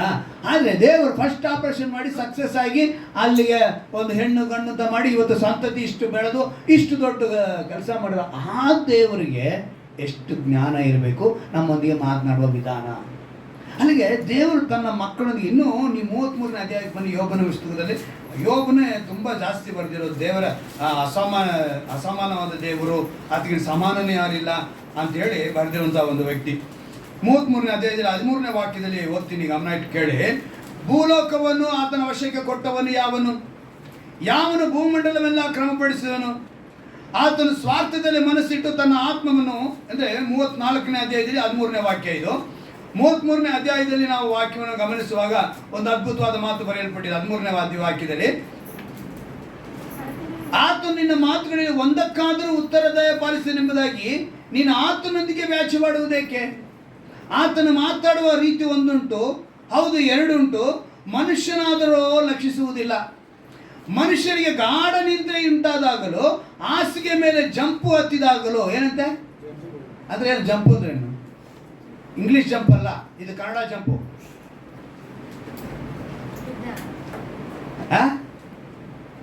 ಜಂಪು ಹತ್ತಿದಾಗಲೂ ಅಂದ್ರೆ ಏನರ್ಥ? ನಾವು ಜೋಮ್ ಹಿಡಿತೀವಂತಲ್ಲ, ಅದನ್ನೇ ಜಂಪು ಅನ್ನೋದು. ನಮ್ಮ ಮೈ ಒಂದೇ ಕಡೆ ಮಲಗಿಬಿಟ್ರೆ ಏನಾಗ್ಬಿಡ್ತೀವಿ? ಜೋಮ್ ಹಿಡ್ದೋಯ್ತು ಅಂತೀವಿ. ಜೋಮ್ ಅಲ್ಲ, ಏನದು? ಜಂಪು ಹತ್ತಿದಾಗ್ಲು. ಹಂಗ ಹತ್ತಿದಾಗ್ಲೂ ಕೂಡ ಆತನು ಸ್ವಪ್ನದಲ್ಲಿ, ರಾತ್ರಿಯ ಕನಸಿನಲ್ಲಿ ಅವರ ಕಿವಿಗಳನ್ನು ತೆರೆದು ಅವರಿಗೆ ಶಿಕ್ಷಾ ವಚನವನ್ನು ಉಪದೇಶಿಸಿ ಅದಕ್ಕೆ ಮುದ್ರೆ ಹಾಕುವನು. ಹಲ್ಲೆಲೂಯ. ನೀನು ರಾತ್ರಿ ಮಲಗಿರುವಾಗಲೂ ಕೂಡ ನೀನು ಹತ್ತಿರದಲ್ಲೇ ಇದ್ದು ನಿನ್ನೊಂದಿಗೆ ಮಾತನಾಡ್ತಾ ಇರ್ತಾರೆ. ಅವರ ಮಾತು ನಮಗೆ ಕೇಳಿಸ್ತಾ ಇದೆ, ಗ್ರಹಿಸಬೇಕು. ಅದಕ್ಕೆ ಹೇಳಿದ್ದು, ನಾನು ನಿಮ್ಮೊಂದಿಗೆ ಮಾತನಾಡುವಾಗ ನಿಮ್ಮ ವಿಷಯಗಳು, ನಿಮ್ಮ ಏನೇನು ಕಾರ್ಯ ಇದೆ ನನಗೆ ಅರ್ಥ ಆಗುತ್ತೆ. ನೀವು ನನ್ನೊಂದಿಗೆ ಮಾತನಾಡುವಾಗ ನನ್ನ ವಿಷಯಗಳೇನಿಂತ ನೀವು ಅರ್ಥ ಮಾಡ್ಕೊಳ್ತೀರ. ನಮ್ಮಿಬ್ಬರ ಹತ್ರ ಮಾತೇ ಇಲ್ಲ ಅಂತ ಇಟ್ಕೊಳ್ಳಿ. ಅದಕ್ಕೆ ದೇವರು ಹೇಳಿದ್ದು, ಗಂಡ ಹೆಂಡತಿ ಜಗಳ ಹೆಂಗಿರ್ಬೇಕಂತೆ? ಸೂರ್ಯ ಮುಳುಗೋದಕ್ಕಿಂತ ಮುಂಚೆ ಇರಬೇಕು. ಅದಕ್ಕೆ ಮೇಲೆ ಇಟ್ಟರೆ ಸೈತಾನ ಬಂದು ನಿಮ್ಮ ಮನೇಲಿ ಠಿಕಾಣೆ ಓಡ್ತಾನೆ. ಅವನಿಗೆ ನೀವು ಅವಕಾಶ ಕೊಟ್ರಿ ಅಂತ ಅರ್ಥ. ಅಲ್ಲಿಗೆ ಗಂಡ ಹೆಂಡತಿ ಜಗಳ ಒಂದೇ ಬರುತ್ತೆ ಅಂತ ದೇವ್ರಿಗೂ ಚೆನ್ನಾಗಿ ಗೊತ್ತಿತ್ತು. ಯಾಕಂದ್ರೆ ಅವ್ರು ಉಂಟು ಮಾಡಿರೋ ಮನುಷ್ಯರ ಕುರಿತು ಅವ್ರು ಚೆನ್ನಾಗಿ ಗೊತ್ತಿತ್ತು. ಸಣ್ಣ ಸಣ್ಣ ವಿಷಯಕ್ಕೆ ಮಾತುಗಳು ಸರಿಗೆ ಬರಲ್ಲ. ಮಾತು ಸರಿಗೆ ಬರದೇ ಇರುವಾಗ ಅದಕ್ಕೆ ಹೇಳಿದ್ನಲ್ಲ, ನಾವು ಒಂದು ಮನೆಗೆ ಹೋಗಿ ಒಂದು ಹಕ್ಕು ಕೊಟ್ಟು ಒಂದು ಸ್ಪರ್ಶ ಮಾಡಿ. ನಮ್ಮ ಮನೆಗೆ ಲಾಸ್ಟ್ ಟೈಮು ನಾವು ಸಾಕಿನ ಮಗಳು ಲಾವಣ್ಯ ಅಂತ ಅವಳು ಬಂದಿದ್ದು. ಅವ್ರ ತಂದೆ ತಾಯಿ ಕುರಿತು ಏನೋ ಒಂದು ವಿಷಯ ಹೇಳ್ಕೊಂಡು ಆಡ್ತಾ ಇದ್ಲು. ನಾನು ಈ ಕಡೆ ಕೂತೀನಿ, ನಮ್ಮ ಮನೆಯವ್ರು ಈ ಕಡೆ ಕೂತೇನೆ. ನಮ್ಮ ಮಧ್ಯೆ ನಮ್ಮ ಕಾಲ ಮೇಲೆ ಕೈ ಇಟ್ಕೊಂಡು ಕೂತಿದ್ದಳು. ಹಂಗೆ ಕಣ್ಣಲ್ಲಿ ಬಳಬಳ ಅಂತ ನೀರು ಹಾಕಿದ್ರು. ನಾನು ಎದ್ಬಿಟ್ಟು ಒಂದು ಹಗ್ ಮಾಡಿ ಚಿಂತೆ ಮಾಡಬೇಡ ಅಂದರೆ ಅವಳು ಅಷ್ಟೊಂದು ಧೈರ್ಯ. ಏನಂದ್ರೆ ಒಂದು ಹಗ್ಗಿಗೆ ಅಷ್ಟೊಂದು ಇದ್ದಾಗ ನಿನ್ನ ದೇವರು ಎಷ್ಟು ಸಲ ಆಲಗಿಸ್ಕೊಂಡಿಲ್ಲ. ನಿನ್ನ ಹತ್ತದಲ್ಲೇ ಇದ್ಕೊಂಡು ದೇವ್ರು ನಿನ್ನ ಭುಜದ ಮೇಲೆ ತಟ್ತಾ ಇದ್ದಾರೆ, ನಿನ್ನ ಜೊತೆ ನಡೀತಾ ಇದ್ದಾರೆ, ಕೈ ಹಿಡ್ಕೊಂಡು ನಡೀತಾ ಇದ್ದಾರೆ, ನಿನ್ನ ಜೊತೆಗಿದ್ದಾರೆ. ಆದರೆ ನೀನೇನು ಮಾಡ್ತಾ ಇಲ್ಲ, ಗ್ರಹಿಸ್ತಾ ಇಲ್ಲ. ಯಾಕಂದ್ರೆ ನೀನು ಅದಕ್ಕೆ ಅವಕಾಶ ಕೊಡ್ತಾ ಇಲ್ವೇ. ಅವ್ರು ತಟ್ತಾ ನಿನ್ನ ಹತ್ರದಲ್ಲೇ ಇದ್ರೆ ನೀನು ಆ ಶಬ್ದ ತಿಳ್ಕೊಳ್ಳೋನಾಗಿರ್ಬೇಕು, ತಿಳ್ಕೊಳ್ಳೋನ ಅವಕಾಶ ಕೊಡಬೇಕು. ಅವಕಾಶ ಕೊಟ್ಟಾಗ ನೀನು ಅವ್ರ ಜೊತೆ ಮಾತನಾಡ್ತಾರೆ, ಅಂದರೆ ಫಲ ಕೊಡ್ತೀಯ, ಆಗ ನೀನು ಅವ್ರನ್ನ ಪ್ರೀತಿ ಮಾಡ್ತೀಯ. ಆದರೆ ನಾವೇನು ಮಾಡ್ತೀವಿ, ಶಬ್ದನ ಗ್ರಹಿಸ್ತಾ ಇಲ್ಲ. ಆ ಶಬ್ದ ನೀನು ಗ್ರಹಿಸ್ಬಿಟ್ರೆ ಪ್ರತಿ ಕ್ಷಣ ದೇವರು ನಿನ್ನೊಂದಿಗೆ ಇರೋದನ್ನ ನೀನು ಗ್ರಹಿಸ್ಬೋದು. ಈ ವಾಕ್ಯದಲ್ಲಿ ಚೆನ್ನಾಗಿ ಗಮನಿಸಿ ನೋಡಿ. ಹೀಗೆ ಮನುಷ್ಯನು ಅವರಿಗೆ ಶಿಕ್ಷಾ ವಚನವನ್ನು ಉಪದೇಶಿಸಿ ಅವ್ರಿಗೆ ಏನು ಮಾಡ್ತಾರೆ, ತಿಳಿಯಪಡಿಸ್ತಾರೆ ರಾತ್ರಿ ಬೆಳಗ್ಗೆ. ದೇವ್ರು ನಮ್ಮನಿಗೆ ಅಂದರೆ ನೀವು ತಪ್ಪು ಮಾಡಿದೆ ಅಂತ ಇಟ್ಕೊಳ್ಳಿ, ಒಂದು ಪಾಪ ಮಾಡಿದ್ರಿ ಅಂತ ಇಟ್ಕೊಳ್ಳಿ, 1 ಗಂಟೆ ಬಾರಿಸ್ತಾ ಇರುತ್ತೆ. ಎಲ್ಲಿ? ಮನಸ್ಸಾಕ್ಷಿ ಎಂಬುದರಲ್ಲಿ 1 ಗಂಟೆ ಬಾರಿಸ್ತಾರೆ. ಇದು ಮಾಡಿಬಿಟ್ಟೆ, ಇದು ಮಾಡಿಬಿಟ್ಟೆ, ಇದು ಮಾಡಿಬಿಟ್ಟೆ, ಇದು ಮಾಡಿ ಹಿಂಗೆ ಹೇಳಿ ಹೇಳಿ ಹೇಳಿ ಕೊನೆಗೆ ಏನಾಗುತ್ತೆ ಗೊತ್ತಾ, ಕ್ಯಾನ್ಸರ್ ಇದ್ದಂಗೆ ಆಗ್ಬಿಡುತ್ತೆ ಅಂತ ವಾಕ್ಯ ಹೇಳಿದ್ರೆ ಎಲುಬಿಗೆ ಕ್ಷಯ ಅಂತೆ. ಮನಸ್ಸು ಶಾಂತಿಯಾಗಿದ್ದರೆ ಅದು ಔಷಧ, ಏದು ಔಷಧವಾಗಿರುತ್ತೆ, ಅದನ್ನ ಆರೋಗ್ಯವಾಗಿಡುತ್ತೆ. ಆದರೆ ನೀನು ಯಾವಾಗ ನೀನು ಒಳಗಡೆ ಅದೇ ನೀನು ಒಳ್ಳೇದನ್ನು ಮಾಡ್ತಾ ಇರೋ, ಒಳ್ಳೇದು ಕೂಡ ನಿನ್ನ ಗಂಟೆ ಬಾರಿಸುತ್ತೆ. ನೀನು ಇದನ್ನು ಮಾಡಿದ್ಯಾ, ಒಳ್ಳೇದನ್ನು ಮಾಡಿದ್ಯಾ, ಇದು ಒಳ್ಳೇದನ್ನು ಮಾಡಿದ್ಯಾ, ಅದು ಕೂಡ ನಿನಗೆ ಗಂಟೆ ಬಾರಿಸ್ತಾ ಇರುತ್ತೆ. ನೀನು ತಿಳ್ಕೊಬೇಕು. ನೀನು ತಿಳ್ಕೊಂಡಾಗ ಮಾತ್ರ ಅದನ್ನ ಆಶೀರ್ವಾದವಾಗಿರುತ್ತೆ. ದೇವರು ಹೆಚ್ಚಿಗೆ ಬಣ್ಣಿಗೆ ನಿಮ್ಗೆ ಹೇಳ್ತಾರೆ. ಅಂದರೆ ಗಾಡಿ ಸೈಲೆನ್ಸರ್ ಇಲ್ಲ, ಆ ಬಟ್ಟೆ ತೊರ್ಬಿಟ್ರೆ ಗಾಡಿ ಓಡುತ್ತಾ ಸೈಲೆನ್ಸರ್ಗೆ? ಹಂಗೇನೆ ನಾವು ಉಸಿರು ಕಟ್ಟಿದಂಗೆ ನೀವು ದೇವರ ಮಾತನ್ನು ತಿಳ್ಕೋಬೇಕು. ಅಂತ್ಯದಲ್ಲಿ ಪುರುಷನು ದೇವರ ಮಾತನ್ನು ಗ್ರಹಿಸಬೇಕು. ಮೊಬೈಲ್ ಫೋನಲ್ಲಿ ಇವತ್ತು ಎಲ್ಲೆಲ್ಲೋ ಮಾತನಾಡ್ತೀವಿ ನಾವು, ಎಷ್ಟು ಟೆಕ್ನಾಲಜಿ. ಮೊಬೈಲ್ ಕನೆಕ್ಟ್ ಆಗಬೇಕು ಅಂದರೆ ಒಂದು ವಿಷಯ ಹೇಳ್ಬೇಕು. ನೀವು ಡೈರೆಕ್ಟಾಗಿ ಮೊಬೈಲ್ಗೆ ಹೋಗುತ್ತಾ? ಎಲ್ಲಿಂದ ಎಲ್ಲಿಗೆ ಹೋಗುತ್ತೆ?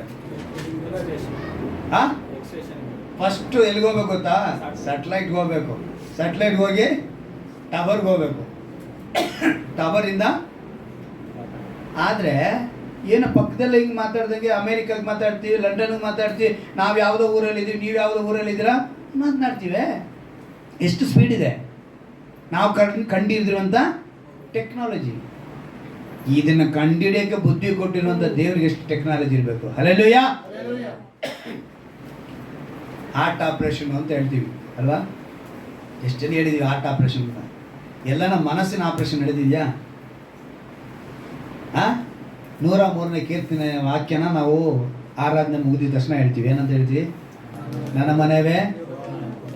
ಇವತ್ತು 42ನೇ ಕೀರ್ತನೆಯಲ್ಲಿ ಒಂದು ವಾಕ್ಯ ಓದ್ವಿ, ಕೊನೆಯ ವಾಕ್ಯ, ನನ್ನ ಮನೆವೇ ಕುಗ್ಗಿ ಹೋಗಿರೋದು ಯಾಕೆ? ಹೃದಯ ಬರ್ತಿಲ್ಲ ಅಲ್ಲಿ. ದೇವರು ಮನಸ್ಸು ಅನ್ನೋದು ಬೇರೆ, ಹೃದಯ ಅನ್ನೋದು ಬೇರೆ.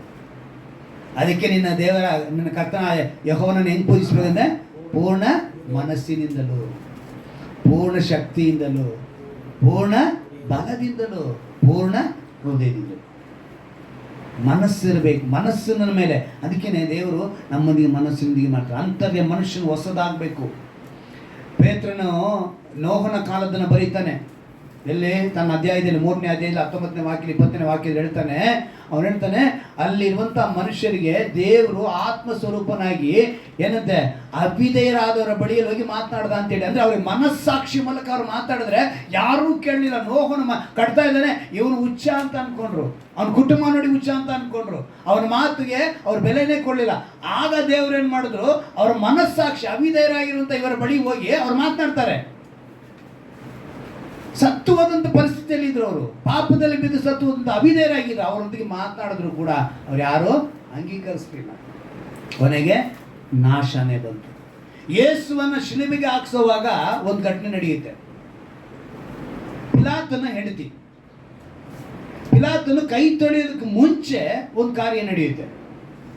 ಪಿಲಾತನ ಹೆಂಡತಿ ಹೇಳ್ತಾಳೆ, ಆ ವಾಕ್ಯ ಓದೋಣ. ಮತ್ತಾಯನ ಬರೆದ ಸುವಾರ್ತೆ 27ನೇ ಅಧ್ಯಾಯ 18ನೇ ವಾಕ್ಯ. ಮತ್ತಾಯನ ಬರೆದ ಸುವಾರ್ತೆ 27ನೇ ಅಧ್ಯಾಯ 18ನೇ ವಾಕ್ಯ. ಇದಲ್ಲದೆ ಹೀಗಿರಲಾಗಿ ಅವರು ಕೂಡಿ ಬಂದ ಸಮಯದಲ್ಲಿ ಪಿಲಾತನು ಹೊಟ್ಟೆ ಕಿಚ್ಚಿನಿಂದ ಆತನನ್ನು ಒಪ್ಪಿಸಿಕೊಟ್ಟಿದ್ದಾರೆಂದು ತಿಳಿದು, ನಿಮಗೆ ಯಾರನ್ನು ಬಿಟ್ಟು ಕೊಡಬೇಕೆನ್ನುತ್ತೀರಿ? ಬರಬ್ಬನನ್ನು, ಕ್ರಿಸ್ತನೆನಿಸಿಕೊಳ್ಳುವ ಯೇಸುವನ್ನು ಎಂದು ಅವರನ್ನು ಕೇಳಿದನು. ಏನಂತ ಕೇಳ್ತಿದ್ದಾನೆ? ಯಾರನ್ನ ಬಿಟ್ಕೊಡ್ಬೇಕು ಅಂತ ಪಿಲಾತನು ಕೇಳ್ತಾ ಇದ್ದಾನೆ. ಕೇಳ್ತಾ ಇದ್ರೆ, ಇದಲ್ಲದೆ ಅವನು ನ್ಯಾಯಸ್ಥಾನದಲ್ಲಿ ಕೂತಿರುವಾಗ ಅವನ ಹೆಂಡತಿಯು, ನೀನು ಆ ಸತ್ಪುರುಷನ ಗೊಡವೆಗೆ ಹೋಗಬೇಡ, ಅವನ ದೆಸೆಯಿಂದ ಈ ಹೊತ್ತು ಕನಸಿನಲ್ಲಿ ಬಹಳ ತೊಂದರೆ ಪಟ್ಟನು ಎಂದು ಅವನ ಬಳಿಗೆ ಹೇಳಿ ಕಳಿಸಿದಳು. ಯಾರಿಗೆ ಬಂದಿದ್ದು ಪ್ರಾಬ್ಲಮ್ಮು? ಪಿಲಾತನ ಹೆಂಡತಿಗೆ. ದೇವರ ಶಬ್ದ ಅವಳಿಗೆ ಹೆಂಗ್ ಬಂತು? ಕನಸಿನಲ್ಲಿ ಬಂದೋಯ್ತು. ಬಂದಿದ ತಕ್ಷಣ ಆ ಸತ್ಪುರುಷನ ಗೊಡವೆಗೆ ನೀನು ಹೋಗ್ಬೇಡ. ಯಾಕಂತ ಹೇಳಿದ್ರೆ, ನಾನು ಈತ ಒಂದು ಕನಸು ಕಂಡಿದ್ದೀನಿ, ಆತನ ಒಳ್ಳೆಯವನು ಅಂತೇಳಿ ಅವಳಿಗೆ ಗೊತ್ತಾಗಿದ್ದ ತಕ್ಷಣ ಪಿಲಾತನ ಏನು ಮಾಡ್ತಾನೆ? ತನ್ನ ಹೆಂಡತಿ ಮಾತು ಕೇಳಿಕೊಂಡು, ನೋಡಪ್ಪ ಈ ಬಾರ, ಅದಕ್ಕೆ ಅವಾಗ ಮೇಲೆ ನೀವು ಆ ಕಡೆ ನೋಡಿದ್ರೆ ಈ ಆತನ ಶಿಲುಬೆಗೆ ಹಾಕೋ ಇದೆಲ್ಲ ನಮಗೂ ನಮ್ಮ ಮಕ್ಕಳ ಮೇಲೆ ಇರಲಿ ಅಂತ ಹೇಳ್ಕೊತಾರೆ ಇವರು. ಫರಿಸಾಯರು, ಸದ್ದುಕಾಯರು ಅವರೆಲ್ಲ ಇರ್ತಾರೆ, ಯಹೂದ್ಯರು, ಇವರೆಲ್ಲ ನಮ್ಮ ಮೇಲೆ ಇರಲಿ ಬಿಡು, ಇದೆಲ್ಲ ನಮ್ಮ ಮೇಲೆ ಬೀಳುತ್ತೆ. ಈ ವಾಕ್ಯ ನೋಡಿ 25 ಅವನನ್ನು ಕೊಲ್ಲಿಸಿದ್ದಕ್ಕೆ ನಾವು ನಮ್ಮ ಮಕ್ಕಳು ಉತ್ತರ ಕೊಡುತ್ತೇವೆ ಅಂದರು. ಆಗ ಬರಬ್ಬನನ್ನು ಅವರಿಗೆ ಬಿಟ್ಟುಕೊಟ್ಟು ಯೇಸುವನ್ನು ಕೊರಡೆಯಿಂದ ಹೊಡಿಸಿ ಶಿಲುಬೆಗೆ ಹಾಕುವುದಕ್ಕೆ ಒಪ್ಪಿಸಿದರು. ನಮ್ಮ ಮೇಲೆ ಬರಲಿ ಬಿಡಯ್ಯ, ಆ ಶಾಪ ನಮ್ಮ ಮೇಲೆ ಇರಲಿ ಅಂತ ಹೇಳಿದ್ರು. ಅದಕ್ಕೆ ಇವತ್ತು ಇಸ್ರಾಯೇಲ್ನಲ್ಲಿ ಅಂಥ ಒಂದು ಪರಿಸ್ಥಿತಿ ಇರೋದು. ಅವ್ರ ಮೇಲೆ ಅನೇಕರು ಯುದ್ಧಕ್ಕೆ ಹೋಗ್ತಾ ಇರೋದು ಅದನ್ನೇ. ಯಹೂದ್ಯರು ಮಾಡಿದಂಥ ಅವತ್ತಿನ ತಪ್ಪು ಇವತ್ತಿಗೂ ಅವ್ರ ಮೇಲೆ ಬೀಳ್ತಾ ಇದೆ. ಅವರ ಯುದ್ಧಗಳು ಬರ್ತಾನೆ ಇದೆ. ಅಂದರೆ ಪಿಲಾತನು ಅವತ್ತು ಆ ಸಮಯದಲ್ಲಿ ಪಿಲಾತನ ಹೆಂಡತಿಗೆ ದೇವರೇನು ಮಾಡಿದ್ರು? ಕನಸಿನ ಮೂಲಕ ಮಾತನಾಡಿದ್ರು. ಇವತ್ತು ನಿನಗೂ ಕೂಡ ಮನಸ್ಸಾಕ್ಷಿ ಎಚ್ಚರಿಕೆ ಪಡಿಸ್ತಾ ಇದೆ. ಹಾಗೆ ನಾವೇನು ಮಾಡ್ತಾ ಇಲ್ಲ? ಹೃದಯವನ್ನು ಗ್ರಹಿಸ್ತಾರ. ಪಿಲಾತನ ಹೆಂಡತಿ ಜೊತೆ ಮಾತನಾಡಿದ್ರು, ನಮ್ಮ ಯೋಸೇಫನ ಜೊತೆ ಕನಸಿನಲ್ಲಿ ಮಾತಾಡೋದು. ಅನೇಕರಿಗೆ ದರ್ಶನಗಳ ಮೂಲಕ, ಕನಸಿನ ಮೂಲಕ ದೇವರು ಮಾತನಾಡ್ತಾನೆ ಇದ್ದಾರೆ. ಆದರೆ ನೀನು ನಾನು ಇವತ್ತು ಗ್ರಹಿಸ್ತಾ ಇಲ್ಲ. ನಮ್ಮ ಹತ್ರನೂ ದೇವರು ಹೊರಗೆ ನೀತಿವಂತರ ವೇಷ ಧರಿಸ್ಕೊಳ್ತೀವಿ, ಆದರೆ ಮನುಷ್ಯನ ಅಂತರ ಒಳಗಡೆ ಚಂಚಲ, ಗಲಿಬಿಲಿ, ಅಸಮಾಧಾನ. ಕಾರಣ ಏನು ಗೊತ್ತಾ? ದೇವರ ಶಬ್ದವನ್ನು ನಾವು ಗ್ರಹಿಸ್ತಾ ಇಲ್ಲ. ಮನಸ್ಸು ಸಾಕ್ಷಿ ಎಚ್ಚರಿಕೆ ಪಡಿಸ್ತಾ ಇದೆ, ನಾವು ಗ್ರಹಿಸ್ತಾ ಇಲ್ಲ. ದೇವರ ಶಬ್ದ ಕೇಳಿಸುವುದಕ್ಕೆ ಆರಾಧನೆಗೆ ಬಂದಿದ್ದ ತಕ್ಷಣ ದೇವರು ನಿಮ್ಮದಿಗೆ ಮಾತನಾಡೋದು ಕಾಣಿಸ್ತೀರಾ? ದೇವರು ನಿಮ್ಮದಿಗೆ ಮಾತನಾಡುವ ವಿಧಾನದಲ್ಲಿ ಒಂದು ಇದು ಆರಾಧನೆ ಒಂದು ರೂಪ, ಅದೊಂದು ವಿಷಯ. ದೇವರ ಶಬ್ದವನ್ನು ಕೇಳಿಸೋದಕ್ಕೆ ಆರಾಧನೆ ಒಂದು ರೂಪವಾಗಿದೆ, ಅದೊಂದು ವಿಧಾನವಾಗಿದೆ. ದೇವರ ಸ್ವರ ಅಂತ ಹೇಳ್ಬೋದು, ಅದನ್ನು ಕೂಡ ಆರಾಧನೆಯಲ್ಲಿ ನೀವು ತಿಳ್ಕೋಬೋದು. ನೀವು ಆರಾಧನೆ ಅಂದರೆ, ನಾನು ಆರಾಧನೆ ಏನಂತ ಹೇಳ್ತೀನಿ ಗೊತ್ತಾ? ಒಂದು ಇದು ಶಿಬಿರ ಅಂತ ಹೇಳ್ತೀನಿ, ಚಿಕಿತ್ಸಾ ಶಿಬಿರ, ಆತ್ಮಗಳ ಚಿಕಿತ್ಸಾ ಶಿಬಿರ ಅಂತ ಹೇಳ್ಬೋದು. ಇದೇನಿದ್ದು? ಆರಾಧನೆ ಅನ್ನೋದು ಆತ್ಮಗಳ ಚಿಕಿತ್ಸಾ ಶಿಬಿರ. ನಿಮ್ಮ ಪಾಪಗಳಿಂದ ತುಂಬಲ್ಪಟ್ಟಂಥ ಈ ಪ್ರಪಂಚದಲ್ಲಿ ನೀವು ಹೇಗೆ ಬದುಕಬೇಕು ಅಂತೇಳಿ ಒಂದು ಟ್ರೀಟ್ಮೆಂಟ್ ಕೊಡೋದೇ ನಿಮಗೆ ಅದಾಗಿದೆ, ಒಂದು ಚಿಕಿತ್ಸೆ ಕೊಡುವಂಥದ್ದಾಗಿದೆ ಆರಾಧನೆ ನಿಮಗೆ. ದೇವರ ಸ್ವರ ನಿಮ್ಮನ್ನು ಹುಡುಕಿ ಬರ್ತಾ ಇರುತ್ತೆ. ದೇವರ ಸ್ವರಕ್ಕೆ ನೀವು ಕಿವಿ ಕೊಡಬೇಕು. ದೇವರ ಸ್ವರಕ್ಕೆ ನೀವು ಕಿವಿ ಕೊಡುವಾಗ ನೋಡಿ, ಭತ್ತ ಬೆಳಿತೀವಿ, ಬೆಳೆದ ಮೇಲೆ ಭತ್ತ ಸಪ್ರೇಟಾಗಿ ತೆಗಿತೀವಿ. ಈ ಹುಲ್ಲಿನ ಹೊರೆ ಇದೆಯಲ್ಲ ಅದನ್ನು ಒಂದು ಕಡೆ ಹಾಕ್ತೀವಿ, ಈ ಭತ್ತನ ಒಂದು ಕಡೆ ಹಾಕಿದ್ದೀವಿ. ಅಧಿಕವಾಗಿ ಕಾಣಿಸೋದು ಯಾವುದು?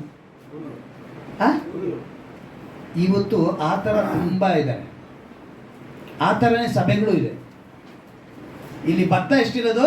ಕಡಿಮೆ ಇದೆ. ಇದೇ ನಮಗೆ ಬೇಕಾಗಿರೋದು. ಆದರೆ ಈ ಹುಲ್ಲಿನ ಹೊರೆ ಹೆಂಗಿದೆ? ಬೆಟ್ಟದಷ್ಟು ರಾಶಿಗಳಷ್ಟಾಗಿದೆ. ಇವತ್ತು ರಾಶಿಗಳಾಗಿದ್ದಾವೆ ಆತ್ಮಗಳು, ಆದರೆ ಅಲ್ಲೇನಿಲ್ಲ, ಭತ್ತ ಇಲ್ಲ, ಬರೀ ಒಟ್ಟಿದ್ದಾಗಿದೆ, ಹುಲ್ಲಾಗಿದ್ದಾರೆ.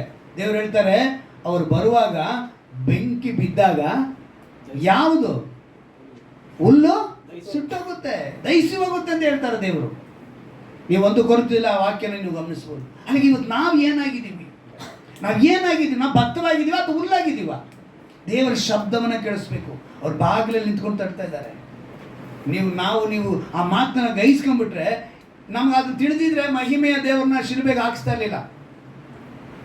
ಅವ್ರ ಕಣ್ಣು ಕಾಣಲಿಲ್ಲ, ಕಿವಿನೂ ಕೇಳಿಸ್ಲಿಲ್ಲ. ಮಹಿಮೆ ಅರಸನನ್ನ ಮತ್ತೊಂದು ಅರ್ಥ ಏನು ಮಾಡ್ಬಿಟ್ರು ಅವರು? ಶಿಲುಬೆಗೆ ಹಾಕಿಸ್ಬಿಟ್ರು. ಇವತ್ತು ನೀನು ನನ್ನ ಆ ರೀತಿ ಹಾಕ್ಸೋದು ಬೇಡ. ಯಾಕಂತ ಹೇಳಿದ್ರೆ ದೇವರು ಕೊನೆಯದಾಗಿ ಲೂಕನ ಬರೆದ ಸುವಾರ್ತೆ 12ನೇ ಅಧ್ಯಾಯ ಒಂದು ಮಾತನ್ನು ಬರೆಸ್ತಾರೆ ನೋಡಿ. ಲೂಕನ ಬರೆದ ಸುವಾರ್ತೆ 12ನೇ ಅಧ್ಯಾಯ